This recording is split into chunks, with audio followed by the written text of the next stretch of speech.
Hello everyone. In this episode, I bring you the topic Australia or Japan. Who is closer to USA? For decades, the United States has relied on trusted partners to maintain its influence across the Indo-Pacific. Among those partners, Australia and Japan stand out as two of Washington's most important allies. Both countries host American forces, share intelligence, and align with US strategic goals. Yet the nature of their relationships with the United States is not identical. They represent two different models of alliance. Australia's relationship with the United States is often described as one of the closest military partnerships in the world. The alliance dates back to Old AUKUS Treaty signed in 1951, which created a formal security guarantee between the two nations. Over time, this cooperation expanded into intelligence sharing, joint military exercises, and deep integration of defense planning. Australia is part of Five Eyes intelligence network, one of the most sensitive intelligence arrangements globally, where information flows with a level of trust rarely seen between nations. This makes Australia not just an ally but an operational partner.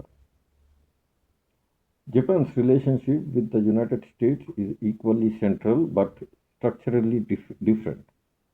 After World War II, Japan's security architecture was built around the US Japan Security Treaty. American military bases across Japan became the backbone of US presence in East Asia. Japan relies heavily on the United States for extended deterrence, including nuclear protection.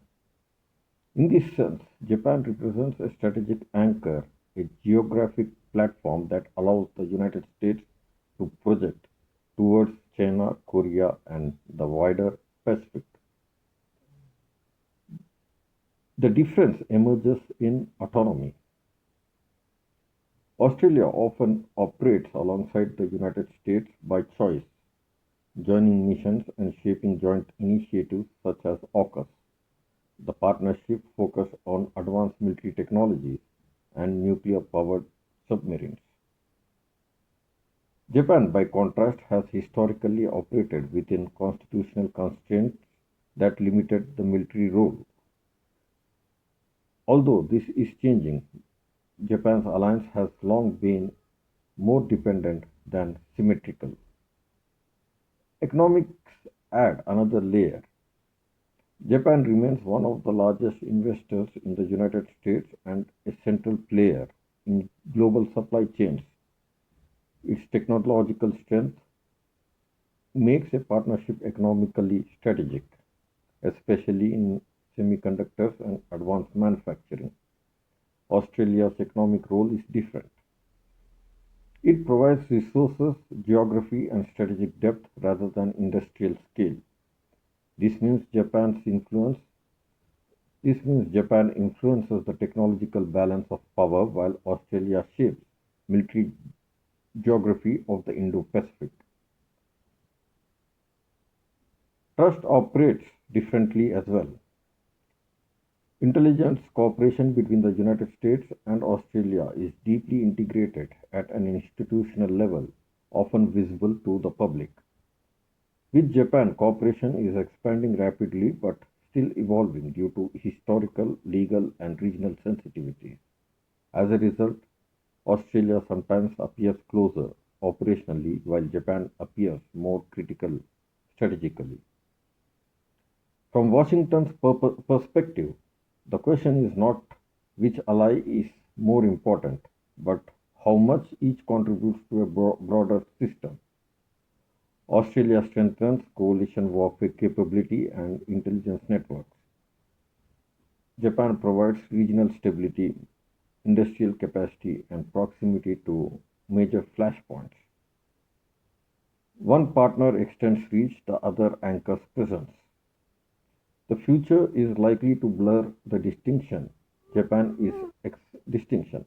Japan is expanding defense spending, revising security doctrine, and taking on a more active role in regional security. Australia is moving deeper into advanced technology partnerships that shape long-term deterrence. The alliance the alliances are converging, one becoming more strategic, the other more technological. Ultimately, Australia may be United States' closest operational partner, while Japan remains its most indispensable strategic ally in Asia. Together, they form a dual pillar and defines America's influence across the Indo-Pacific. The comparison is less a competition than a division of roles. One alliance built on shared action, the other on structural necessity. And in an era defined by great power, competition, both relationships are becoming more central, not less. Thank you for tuning in with us.